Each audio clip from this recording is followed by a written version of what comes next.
मतदानाच्या 2 दिवस आधी राष्ट्रवादी काँग्रेसच्या नेत्या खासदार सुप्रिया सुळे यांच्या बॅगची तपासणी करण्यात आली।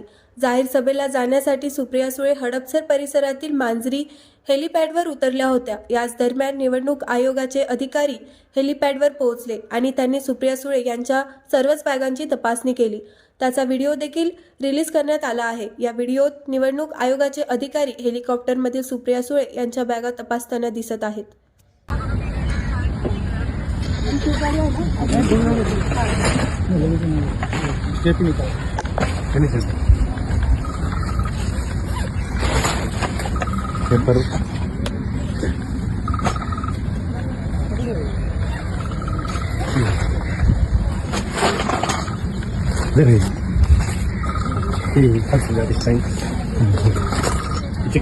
Check it out.